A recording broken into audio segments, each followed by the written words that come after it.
이 시간도 우리를 예배의 자리로 불러주시고 우리에게 큰 은혜를 예비하시니 감사합니다. 하나님, 이 시간 헌금을 드립니다. 주님, 이 헌금에는 아무한테도 말할 수 없었던 나의 기도의 제목들과 또 내 마음 깊은 고백과 또 나의 문제들, 여러 가지 것들이 담겨 있습니다. 주님, 주님의 때에 반드시 그 모든 것들이 해결될 줄을 믿습니다. 우리의 예물을 받아주시고 하나님의 나라와 하나님의 영광을 위해 사용하여 주시되 혹 이 예물이 악한 자들에 의해서 악하게 쓰이지 않도록 주님 지켜주시옵소서. 하나님, 말씀을 들을 때 깨닫는 귀를 허락하여 주시고 이 말씀을 마음 깊이 새기고 마음에만 간직하는 것이 아니라 삶에서 실천하며 주님의 자녀임을 드러내며 살아내는 우리 모두가 되게 하여 주시옵소서. 감사드리며 예수님의 이름으로 기도합니다. 아멘. 반갑습니다. 오늘의 말씀 제목은 우리 가는 이 길. 우리 가는 이 길. 여러분, 목사님이 사진을 하나 보여줄 텐데요, 이 두 사진의 차이점이 뭔지 혹시 알 것 같은 친구 있나요? 아쉽지만 틀렸어요. 한 명만 더 기회를 주겠습니다. 자, 하나는 동굴이고요, 하나는 터널이죠. 네. 고마워요, 대답해줘서. 네. 동굴과 터널. 여러분, 동굴과 터널의 차이는 뭘까요? 동굴은 막혀져 있고 터널은 뚫려져 있죠. 동굴을 걷는 사람들은요, 절망해요. 왜냐하면 끝이 막혀 있기 때문에 더 이상 나갈 수 없고 결국엔 끝이 이렇게 정해져 있잖아요. 그럼 터널을 걷는 사람은 어떨까요? 똑같이 힘들겠죠? 하지만 주저앉지는 않아요. 왜? 언젠가 이 터널을 통과할 것을 알기 때문이죠. 오늘 우리가 함께 읽은 그 본문인 베드로 전서는 세상의 박해와 또 핍박으로 인해 불안해하고 두려워하고 공포에 떨고 있는 그런 그리스도인들을 위로하고 또 격려하기 위해서 쓰여진 편지인데요, 당시 소아시아에 있는 그리스도인들은 여러 가지 시험에, 여러 가지 세상의 박해에 노출되어서 두려워하고 또 슬퍼하고 있는 그런 사람들이었어요. 그런 사람들에게 사도 베드로는 이렇게 편지를 쓴 거예요. 여러분은 동굴을 걷는 사람들이 아닙니다. 여러분은 터널을 통과하는 사람들입니다. 우리 가는 이 길의 끝에는 반드시 끝이 있습니다. 반드시 우리는 이 길을 통과할 것입니다. 라고 편지를 쓰고 있는 거예요. 여러분, 베드로가 소아시아의 그리스도인들에게 썼던 이 편지의 내용이 오늘날 우리에게도 그대로 전해지고 있죠. 성경을 통해서 하나님께서 여러분들에게 이렇게 말씀하시는 거예요. 여러분이 걷는 이 길은 동굴이 아닙니다. 우리 걷는 이 길은 터널입니다. 우리는 반드시 이 터널을 통과해 빛을 보게 될 것입니다. 라고 오늘 성경 우리에게 말해주고 있는데요, 특별히 목사님이랑 오늘 함께 이 성경 본문을 깊이 살펴볼 때 세 가지 질문을 통해서 한번 답변해보면서 본문에 더욱 깊이 다가가 보겠습니다. 첫 번째 질문, 우리는 어떤 사람들인가? 우리는 어떤 사람들인가? 목사님 방금 말했죠? 우리는 동굴을 걷는 사람일까요? 아니에요. 우리는 터널을 통과하는 사람들입니다. 먼저 1절의 말씀을 다 같이 한번 읽어볼게요. 베드로 전서 1장 1절 다 같이 시작. 예수 그리스도의 사도 베드로는 본도, 갈라디아, 갑바도기아, 아시아와 비두니아에 흩어진 나그네. 아멘. 여기서 베드로가 나그네라는 표현을 쓰고 있죠. 여러분, 나그네가 어떤 사람인지 정확한 정의를 좀 살펴보기 위해서 국어사전을 목사님이 찾아봤어요. 그랬더니 이렇게 정의를 하고 있더라고요. 자기 고향을 떠나 다른 곳에 잠시 머물거나 떠도는 사람. 자기 고향을 떠나. 중요한 단어는 고향입니다. 고향. 나그네는 고향이 있는 사람들이에요. 즉 돌아갈 곳이 있는 사람들이죠. 고향이 있는 것, 그 고양이 말고요, 고향. 예, 발음이 안 좋아가지고 고향이 있는 사람, 돌아갈 곳이 있는 사람들은 돌아갈 곳이 없는 사람과 천지 차이예요. 자, 예를 한번 들어볼게요. 여러분들 오늘 예배 마치고 돌아갈 집이나 가족이 없다고 한번 생각해 봅시다. 어디 갈 거예요? 뭐 친구 집에 잠깐 머물 수 있겠죠. 근데 뭐 할머니 집 괜찮아요. 근데 시간이 좀 더 흘러보세요. 그것도 쉽지 않아요. 계속 거기 머물기는 쉽지 않다고요. 그럼 뭐 노숙자 생활 하겠죠. 근데 그것도 쉽지 않아요. 더 시간이 많이 흐르면 집이 있고 없고를 떠나서 삶 자체가 무너집니다. 더군다나 이렇게 소아시아의 그리스도인들처럼 고난까지 닥쳐보세요. 더 이상 재기할 수 없는 거예요. 여러분, 우리의 영혼도 마찬가지예요. 우리의 영혼에도 반드시 고향이 있다는 것을 인식하고 우리가 살아야 합니다. 우리가 도대체 어디에서 와서 어디로 가는지 인식하지 못하고 살아가면요, 우리도 마치 소망이 없이 삶이 무너진 사람들처럼 살 수밖에 없다고요. 하지만 우리는 어떤 사람들인가요? 우리 그리스도인들에게는 어떤 고향이 있나요? 그렇죠. 바로 하나님의 나라, 영원한 천국이 우리의 고향입니다. 그 천국 소망이 있기 때문에 우리가 이 삶에서 조금 어려웠고 조금 힘들어도 낙심하지 않는 거예요. 여러분, 우리 걷는 이 길은 터널 길이고요, 이 터널을 통과해서 마침내 나오는 그곳은 우리의 영원한 고향, 하나님의 나라임을 기억하시길 바랍니다. 우리는 나그네예요, 나그네.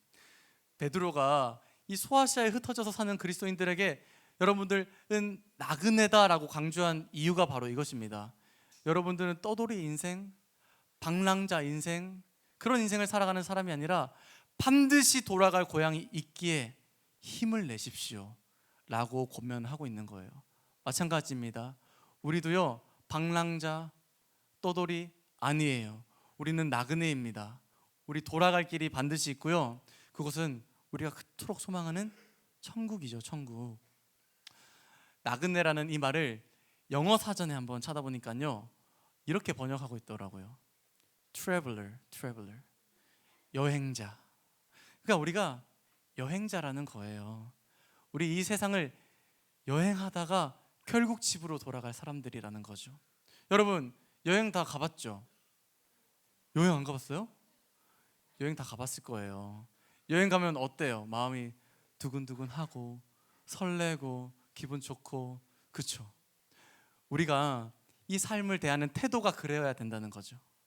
이 삶에 대해서 너무나 매몰되어서 절망하고 낙심하고 나는 끝이야 좌절하는 것이 아니라 우리가 돌아갈 그곳, 영원한 천국, 그곳이 있다는 사실을 기억하며 우리는 언젠가 이 터널 같은 삶을 끝나고 그곳에 들어간다는 사실을 깨닫는 우리 친구들 되기를 바랍니다. 그럼 이제 두 번째 질문 한번 드려볼게요. 우리는 어떻게 터널을 여행하는 자가 되었는가? 다시 말해서 우리가 여행하는 이 터널이 우리에게 마땅히 주어진 것이 맞나? 우리는 원래 어떤 사람이었는가? 이것을 묻는 거예요. 우리가 어떻게 다름 아닌 터널을 여행할 수 있게 되었는가? 이것을 한번 답해 보도록 하겠습니다. 베드로는 본문 2절에서 이렇게 이야기하고 있어요. 우리 다 같이 한번 읽어볼게요. 시작. 곧 하나님 아버지의 미리 아심을 따라 성령이 거룩하게 하심으로 순종함과 예수 그리스도의 피 뿌림을 얻기 위하여 택하심을 받은 자들에게 편지하노니 은혜와 평강이 너희에게 더욱 많을지어다. 아멘. 이 본문에서 가장 중요한 단어는 뭘까요? 택하심을 받은 자들. 맞아요. 우리가 어떻게 바로 터널을 여행하는 자가 될 수 있었나? 바로 하나님의 전적인 선택 때문에 그렇게 될 수 있었다는 거죠. 그리고 하나님은 우리를 선택하기만 하신 것이 아니라 우리를 택하사 예수 그리스도의 십자가의 죽음, 부활을 허락하시고 선물로 주셨습니다. 우리 3절도 같이 한번 읽어볼게요. 3절 다 같이 시작. 우리 주 예수 그리스도의 아버지 하나님을 찬송하리로다. 그의 많으신 긍휼대로 예수 그리스도를 죽은 자 가운데서 부활하게 하심으로 말미암아 우리를 거듭나게 하사 산 소망이 있게 하시며. 아멘. 하나님이 우리를 선택하셨다는 것, 우리를 선택하셔서 예수 그리스도의 십자가의 그 사랑을 주시며 이제는 동굴을 걷는 자가 아니라 터널을 걷는 자로 우리를 옮겨주셨다는 사실이에요. 여러분, 우리 원래 어떤 사람들이었습니까? 하나님을 알기 전에 수많은 죄 가운데 살아가고요, 하나님을 알지도 못하고 또 내가 걷는 이 길이 동굴인지 또 터널인지 구분하지도 못한 채 어둠 가운데서 죽어야 했던 그런 인생들이었어요. 우리들은 죄인이었죠. 그러나 하나님이 우리를 선택하셔서 터널을 걷는 자로 바꿔주셨대요. 왜 그러셨을까요? 하나님이 우리를 너무 사랑하시니까요. 우리를 너무 사랑하셔서 내가 너를 선택했다, 내가 너의 죄를 대신해서 내 아들을 십자가에 못 박았다, 그 아들을 부활하게 해서 너에게 소망을 준다. 하나님이 이렇게 은혜를 주시기 때문입니다. 그래서 우리가요, 예수님의 십자가를 깊이 바라보면요, 우리 가는 이 길이 터널인 것을 깨닫게 돼요. 예수님이 저기 빛나고 계신 게 보이거든요. 그러면서 깨닫는 거예요. 아, 우리 걷는 이 길이 동굴이 아니라 터널이구나. 이 길을 다 통과하면 우리 마침내 영원한 천국, 우리의 고향으로 돌아가는구나. 그리고 예수님이 그곳에서 우리를 두 팔 벌려 맞이하시는구나. 이것을 깨닫게 돼요. 예수님의 십자가를 깊이 바라보면요, 예수님만 부활하신 것이 아니라 우리도 부활하게 됨을 믿으시기 바랍니다. 우리도 이 삶의 끝에 이 터널길을 다 통과하고 나면요, 우리도 부활하게 된다는 거예요. 지금은 이 연약한 육신을 입고 있지만 그날에 우리가 부활하면 이 모든 아픔, 슬픔, 내 육신의 연약함, 또 우울함, 좌절감, 그 모든 것들이 완전히 회복되는 날이 온다. 무엇을 보면 알 수 있냐고요? 예수님의 부활이요, 부활하게 하심으로 말미암아. 여러분, 이렇게 우리가 터널을 걷는 자로 이 터널을 다 지나고 나면 예수님을 만나 그분의 부활에 연합하고 영원한 천국에 들어가는 자로 그렇게 될 수 있었던 그 첫 번째 원인이 뭐였죠? 이 모든 일이 무엇으로부터 시작되었나요? 하나님께서 우리를 선택하심으로 말미암아. 이 하나님의 선택에는 어떤 공로도, 우리 어떤 공로도 작용하지 않고요, 우리 어떤 자격도 작용하지 않고요, 우리 어떤 잘난 것들도 하나도 작용하지가 않아요. 오직 하나님의 전적인 사랑으로 우리를 선택하셨다고요. 그러면 우리가 그 하나님의 사랑 앞에서 어떤 반응을 하며 살아야겠습니까? 우리가 어떤 반응을 마땅히 해야 될까요? 그저 감사하는 것뿐이죠. 나 같은 죄인을 주님 사랑해 주시고 십자가로 구원하여 주시고 동굴을 걷는 절망적인 인생에서 이제는 터널을 걷는 자로 옮겨주신 하나님, 그저 감사합니다. 어떤 조건과 환경과 나에게 주어진 어떤 보상 때문이 아니라 하나님의 그 사랑에 감사합니다. 여러분, 이렇게 고백하셔야 해요. 우리 함께 따라해 보겠습니다. 그저 감사하는 것. 네, 한 번 더요. 입을 열어서 그저 감사하는 것. 사랑하는 중등부 여러분, 우리가 동굴길을 걷다가 그곳에서 어둠 가운데 죽어도 마땅했던 그런 자들이었잖아요. 하나님의 사랑하심으로 말미암아 우리는 이제 터널을 걷는 자들로 변화되었습니다. 그 터널의 끝에는 예수님이 기다리고 계시고 또 영원한 천국에 들어가게 돼요. 그러므로 여러분, 날마다 하나님의 사랑이 우리에게 소망을 주셨다는 것을 기억하며 하나님께 감사하며 살아가는 여러분들 되기를 바라요. 예수님의 십자가를 깊이 묵상하며 그 사랑에 감격하고 감동하며 살아가는 여러분들 되기를 축복합니다. 우리 마지막 세 번째 질문을 함께 나눠볼게요. 세 번째 질문, 그렇다고 우리 가는 이 길에 고통이 없는가? 어떻게 생각하세요? 그렇다고 우리 가는 이 길, 이 터널길에 고통이 없을까? 자, 그럼 고통이 없을 것 같다 생각하는 사람 한번 손 들어보세요. 중학생쯤 되니까 눈치가 다 있는 것 같아요. 그럼 고통이 있을 것 같다 생각하는 사람, 안 든 사람은 뭐야? 고통이 있어요. 비록 터널길, 이 길을 다 통과하면 천국에 들어가게 되고 또 예수님을 만나게 되지만 여전히 이 터널길에는 고통이 있습니다. 여전히 어둡고요. 여전히 외롭고요. 여전히 무서워요. 또 우리가 가는 이 터널길이 얼마나 긴지 몰라요. 아무리 가도 저기 밝은 빛은 보이는데 끝날 것 같지가 않아요. 그래서 착각도 들거든요. 우리가 혹시 동굴에 있는 거 아닐까? 이렇게. 강원도에 정암터널이라는 곳이 있어요. 정암터널. 이 터널이 왜 특별하냐면 한국에서 제일 긴 터널이래요. 한국에서 제일 긴 터널 4.5km. 이게 4.5km라고 하니까 잘 감이 안 잡히는데 하남교회에서 미강중까지 가는 그 길이 쭉 계속 터널인 거예요. 이 길을 걷다 보면 얼마나 어둡겠습니까? 가도 끝이 안 나요. 또 얼마나 무섭겠어요. 또 얼마나 칙칙하고 또 외롭겠어요. 근데 여러분, 여기 정암터널보다 더한 곳을 목사님 발견했습니다. 스위스의 고트하르트 베이스 터널이라는 곳인데요, 스케일이 달라요. 57km가 계속 터널이래요. 감이 잘 안 잡히죠? 하남교회에서 인천공항까지 계속 터널인 거예요. 계속 터널, 끝까지 계속 가도 안 나와 끝이. 여러분, 이렇게 긴 터널을 통과하다 보면 어떤 생각이 들까요? 언제 끝나지?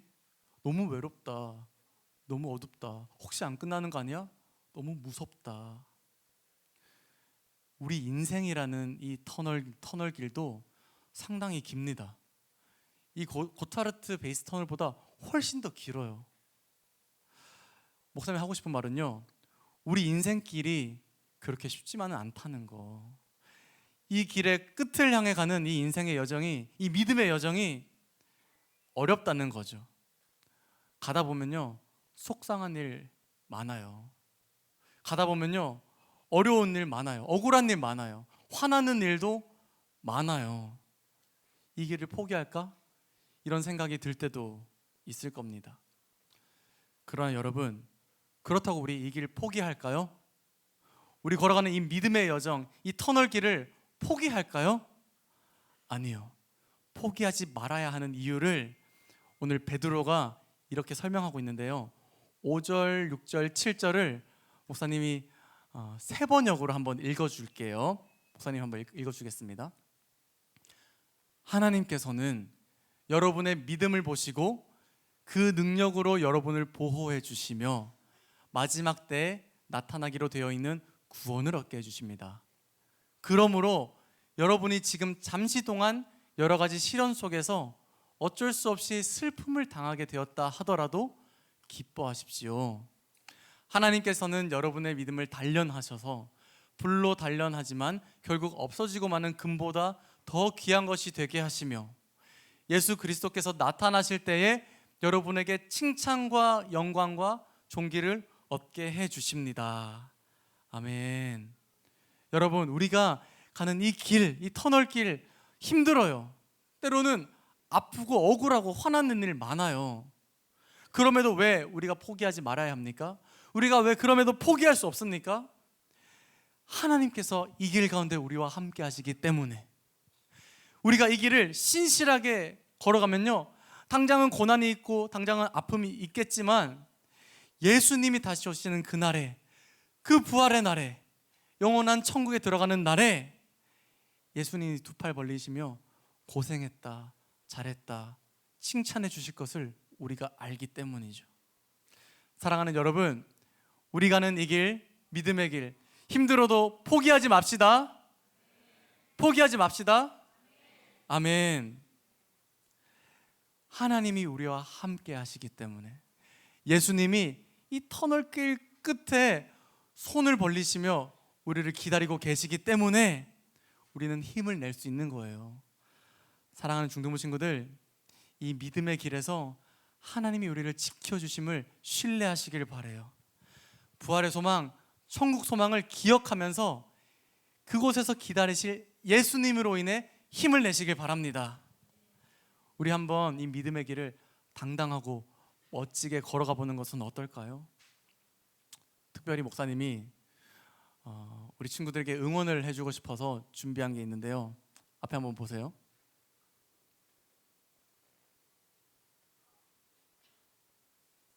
이거 뭔지 아는 친구? 윤술증 한번 손 들어보세요. 윤술증 한번 손 들어보세요. 윤술증. 자, 윤술증 친구들 잘 들으세요. 목사님 말했다시피 이 믿음의 길을 가는 데는 고난이 있어요. 항상 복음이 세상에 전해지잖아요. 복음이 세상에 빵 떨어지잖아요. 그러면 세상은 원래 난리가 납니다. 세상은 원래 막 소란하고 떨어요. 왜요? 복음이 전해지면 하나님의 나라가 넓어지는데 사탄이 제일 싫어하거든, 그걸. 그리고 세상은 사탄의 것이거든요. 그러니까 사탄이 더 이상 복음 전해지지 않기 위해서 난리를 치는 거예요.